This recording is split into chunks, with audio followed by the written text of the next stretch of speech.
Good morning kagarden. Dito ngayon tayo sa Luna, Apayao. November 9, bandang hapon, darating na yung bagyo. Kaya bisitahin natin yung tanim natin na luya habang hindi pa nababagyo. Ayan, punta na tayo. Ayun. Sana hindi lalakas ang hangin para hindi dadapa ang mga tanim natin na luya. Ito, sa tayo dadaan sa gitna para hindi tayo mahulugan ng buko. Ayan mga garden, yung mga tanim natin na luya noon, summer. Ito na siya ngayon, 7 months. Stayan natin habang hindi pa dumadapa. Yan naman yung mga intercropping siya ng mga ampalaya. Pipitasin ko na yan mamaya para hindi siya mabagyo. So ayan mga kagarden, ito yung kalawak ng tinaniman natin ng luya noon hanggang doon sa dulo, hanggang sa bundok. So ayan, okay, so pasadaan natin, punta tayo doon hanggang doon sa bundok. Makikita natin kung gaano siya kaganda. 7 months na ito, or wala pang 7 months pala, almost 7 months. Third week ng April nung naitanim. Ito, natakpan na yung mga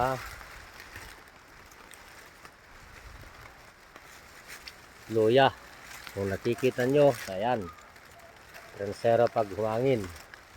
Pero lahat hindi pa natakpan, wala ng oras. So, kung nakikita nyo mga kagarden, eto, ganito kataas yung mga luya ko. Sana hindi bagyoin hanggang doon. Layo sana tayo ng Diyos sa malakas na bagyo para hindi masisira itong tanim natin na luya. Ang luya na ito ay nakapasadya na pang binhi. O ayan, hanggang doon. Okay. So kung napapansin po ninyo, dito sa lilim ng mga puno ng nyug, magandang tubo niya. Makikita nyo mamaya rito yung expose sa init, hindi masyadong tumubo yung iba, pero marami rin nakalusot. Okay, so ayan, so sa banda rito kunti, pero doon hanggang doon sa bundok marami. Okay, punta tayo rito. So ayan mga kagarden, magandang pagtubo niya. So sa banda rito hindi siya tumubo, kunti lang tumubo, pero marami pa rin ang nakaligtas.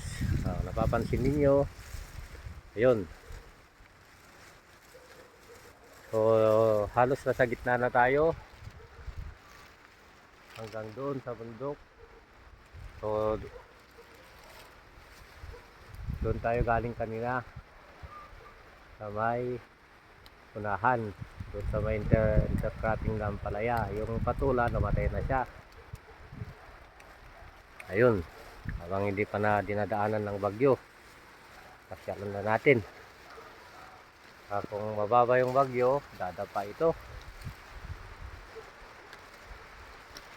masisira yung mga halaman niya. Hindi pa naman masyadong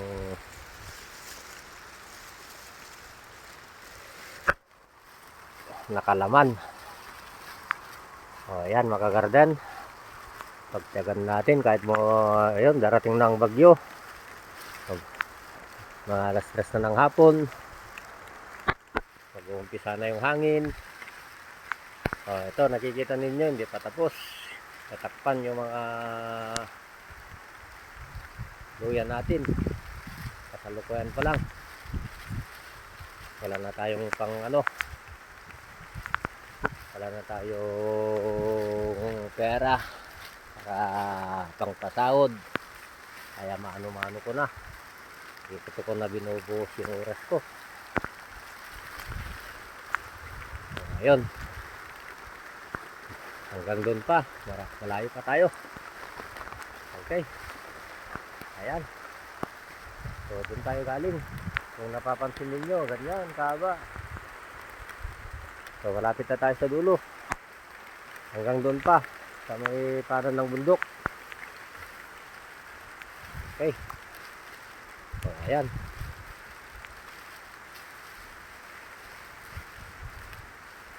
So, sa parte dito, lahat na natabunan na ito. Natabunan na yung mga luya natin. So, ayan, mga kagarden. Ito yung video ko nung summer na tinamnan natin ng luya. So, yung gustong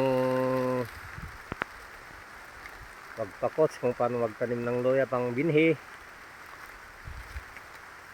i-subscribe nyo lang yung YouTube channel ko, Rock Garden TV.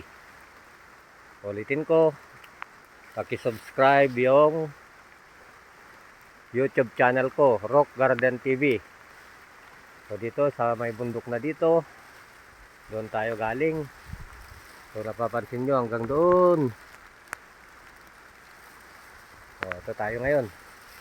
Tingnan natin hanggang sa dulo.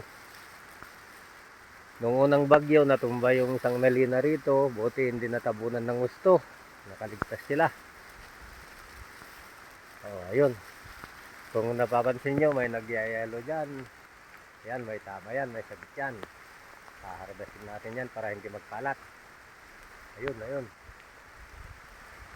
So, ito tayo. Punta tayo sa may dulo. So, ganito kataas na yung mga luya natin.